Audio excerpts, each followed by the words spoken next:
Thank you, Rabbi. Thank you, Rabbi Rickman. It's just the Rav Shlita. Good evening. Thank you all for coming.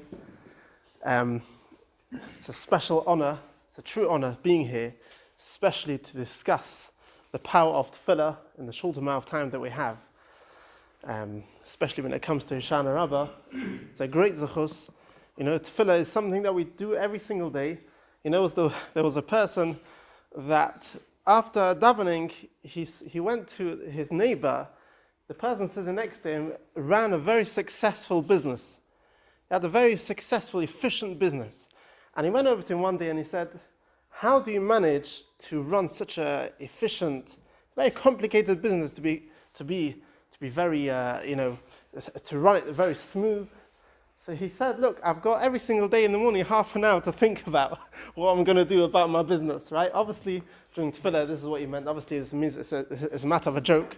But the truth of the matter is that every single day we come to Tefillah, and to try and find meaning, I just put on a shopping list just a few points that gives me inspiration sometimes with Tefillah. I just want to share with you just a very interesting few points that when it comes to Hoshana Rabbah. So specifically tonight and tomorrow, Hoshana Rabbah is a very great day. Obviously, this is a very interesting, that's one of the 5 days that you find in the poskim that there's an advantage of waking up earlier. Because the day is so great, there's such kedusha to the day, there's 5 days. It says in the pasuk, Vayashkem Avraham. Avraham got up early, and the end of, if you take the last letter of Hoshana Rabbah, which is the Aleph, Avraham, the last letter of Tisha B'Av, which is the base of Avraham, Yom Kippur is the Reish, Rosh Hashanah and Purim, Vayashkem Avraham, it's a special day to wake up early because of the kedusha of Hoshana Rabbah, and we know, I think the Rav just mentioned about Hoshana Rabbah, that it can't fall out on Shabbos. So the Rikach says, because we need those tefillahs, we need those prayers that we do tomorrow, and we can't say those prayers on Shabbos, and therefore we've got to make sure that's clean away from Shabbos. And really, my builder was complaining that he's not able to do some work. It would be much more convenient if Hoshana Rabbah would be on Shabbos, and then we have Simchas Torah Sunday, Monday, and then you can do a normal week. But the Rikach mentions that we need the tefillahs of tomorrow. That's specific to Hoshana Rabbah. But I just want to share with you just a few points that we find in Chazal and a few halachas that we find that specifically give inspiration. And point number one is you have to realize this week we will be laning Parshas Bereshis on Shabbos. Also on Thursday, but on Shabbos we'll be reading the whole Parsha of Bereshis. Now, Adam Rishon, when did he have his first meal? He was born, let's say he was knocked into the world on Friday. And when did he have have you ever woken up Shabbos afternoon? Yeah, you get quite hungry. You want to have something to eat. What do you think? Where did he turn to? He went to the tree before the Eitz Hadas. What did he eat? Were there any oranges? Was there anything growing? So the pasuk tells us very clearly that there was nothing grown yet. The pasuk actually mentioned, not Medrash, because it hasn't yet rained. It didn't yet rain. So if there's no rain, nothing can grow. So the pasuk says, Rashi says that Hashem didn't bring rain because he hadn't yet davened. When he davened, the first day, Friday morning, that's when the rain came down, and that's when he was able to eat. Obviously, everything went very, very quick that day, as the Medrash explains. But he wasn't able to have anything to eat before he davened. That's the first point that you find. You find also later generations when it comes to Rachel and Leah. Leah and Rachel were both daughters of Lavan, and they were both destined to marry. One of them was supposed to marry Esav. Leah was the older one, and Rachel was supposed to marry Yaakov, right? And it says in pasuk, "Ve'enei Leah rakos," right? They were very soft because she was davening. She davened that she shouldn't fall into the hands of Esav. She shouldn't get what she was supposed to get, Esav.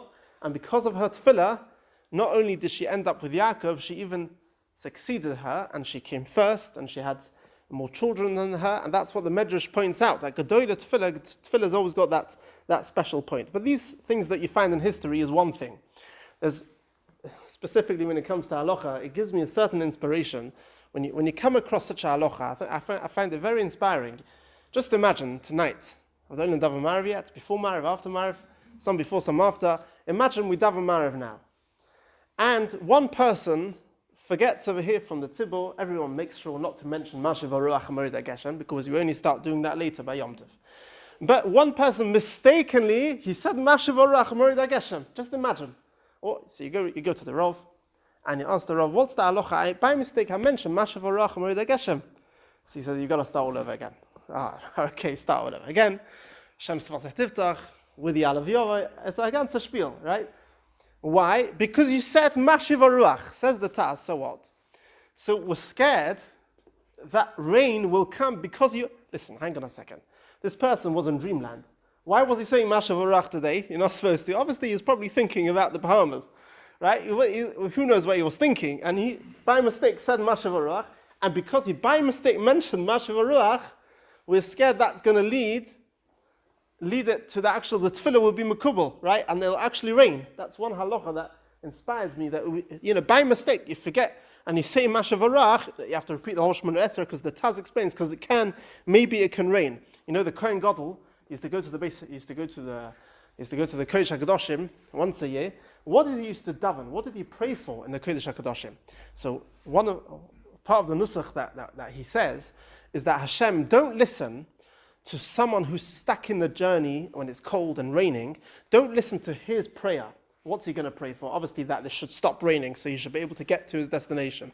Don't listen to him because we need rain in the winter. You have to realize that this person walking in the rain in the middle of the winter is thinking very selfishly that he wants the tefillah, he wants to stop rain, and still the Kohen Gadol has to come on Kodesh HaKadoshim to override that prayer which that person stuck in over Drachim is davening. So Hashem listens to everything. There's a very fascinating halacha which I think it's very useful to know. There is one of the big mitzvahs is called Bikur Cholim, coming to visit the sick. It's one of the mitzvahs that people think that, maybe other people are good at. I myself, what have I got to offer? But really, in fact, if you think about it, every person's really got what to offer with Bikur Cholim.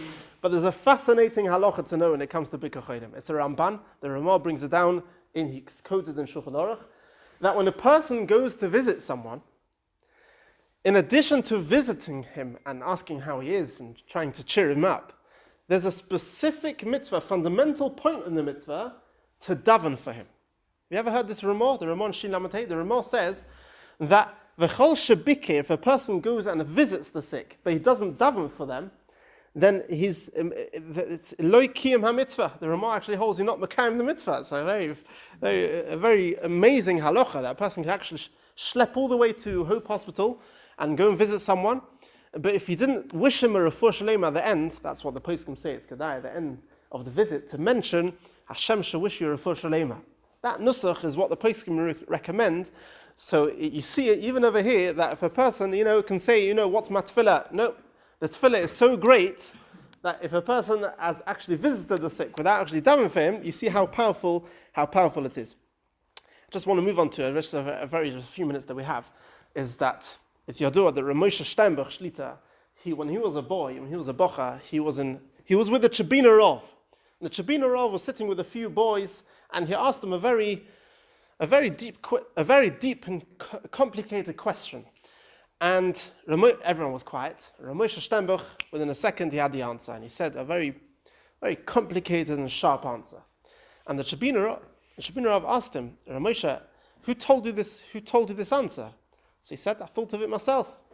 So he said, wrong. It wasn't you. It was the tefillas of your mother. Kayadua, she raised single-handedly the ganze mishpacha. She was a almona. And there was a maisa, which is Yadua de Gemaisa, in Adas. I'm from Stanford Hill, in the old Adas.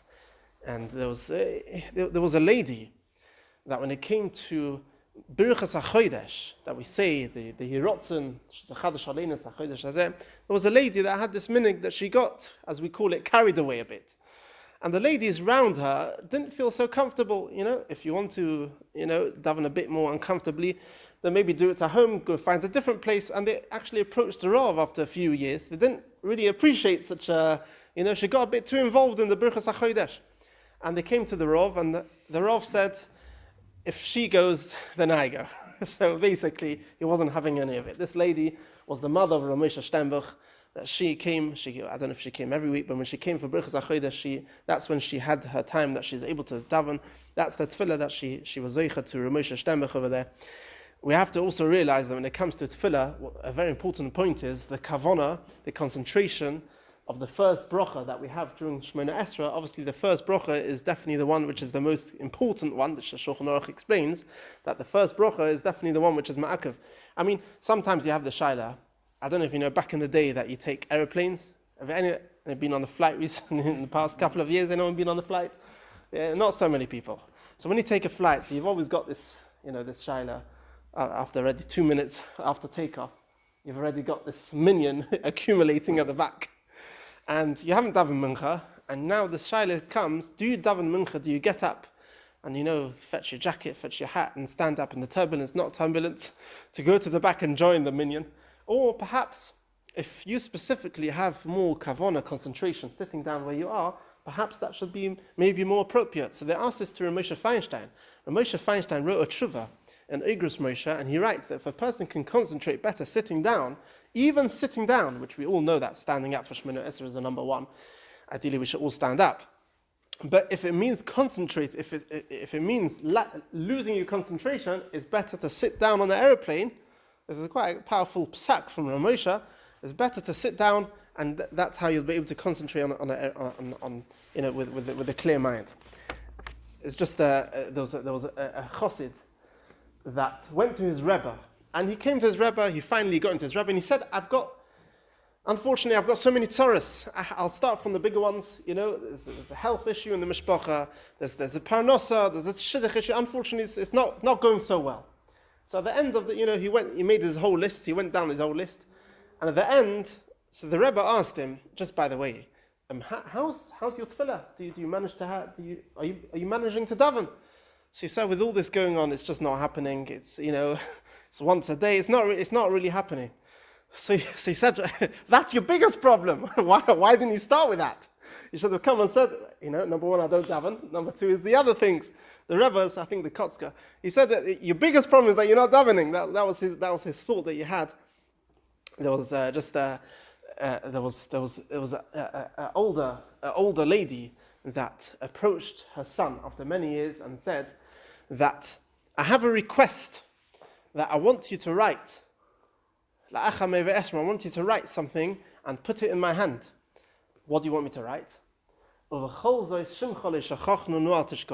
Despite all this, we haven't forgot you, don't forget us. So the son innocently said, why what's this request? So she said, I must tell you, I was a young girl, I went through the camps, and I have to tell you that the spirit was minus what we went through. And the only thing I said for 6 years was this sentence. And that's what gave me a slight spirit to say the words of and that's what she wanted after all those years. She said that's what kept her going. Those words of Tefila, that's what she believes kept her going, because we all know spirit is what keeps even the physical body going. They actually went to Reb Chaim Kanievsky and he okayed it. He said he says Hashem doesn't need reminders. He knows that she's got many zechusim. However, if this specific lady wished to, then they can go ahead with that, because he checked it, make sure it's not a pasuk. If it's a pasuk, you get a bit of a problem. But that's what she remembered. We do have to remember. I'm just going to finish with this. Is that a most fundamental part of tefillah, besides for asking from Hashem the things that we need, is actually thanking Him for what we have. And if you actually count the words in tefillah, we are saying more words of thanks than actually requests. If you go through the Pesukah de Zimra, you go through the next Bruchas Krishma, we're actually thanking Hashem for the sun.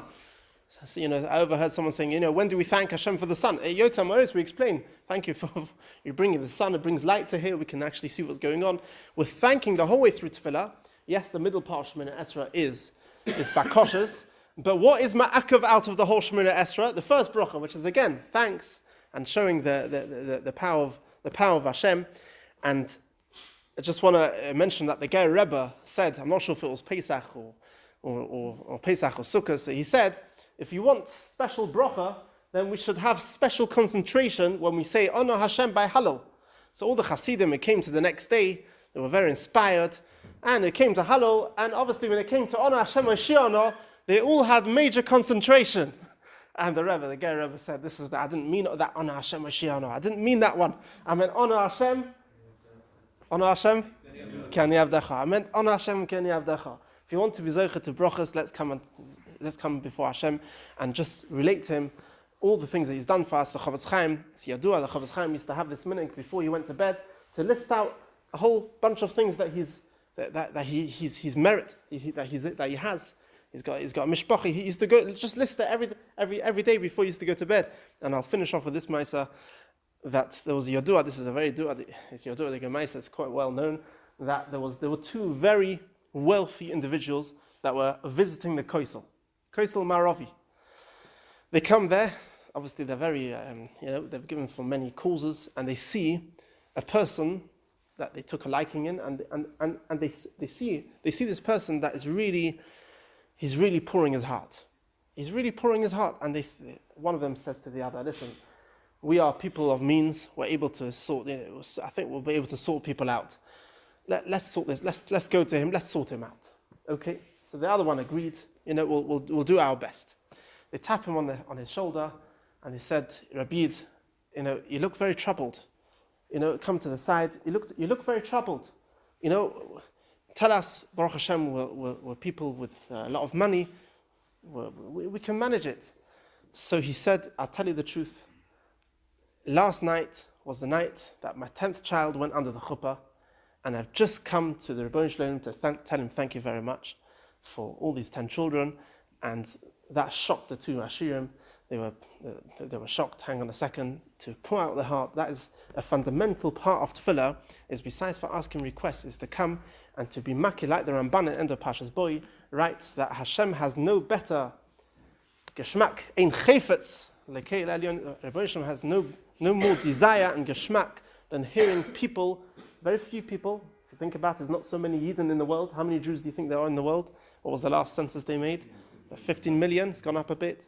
Right? So there's not so many of us, so you're one in a million, right? If you get up in shul and we thank Hashem and we go through the things, we thank Him for this, Pekei Achivrim, and all the things, that is the greatest geschmack that Hashem has, and we should be zeicha that all our tefillas should be in this kabul b'ratzon. Shkoyach.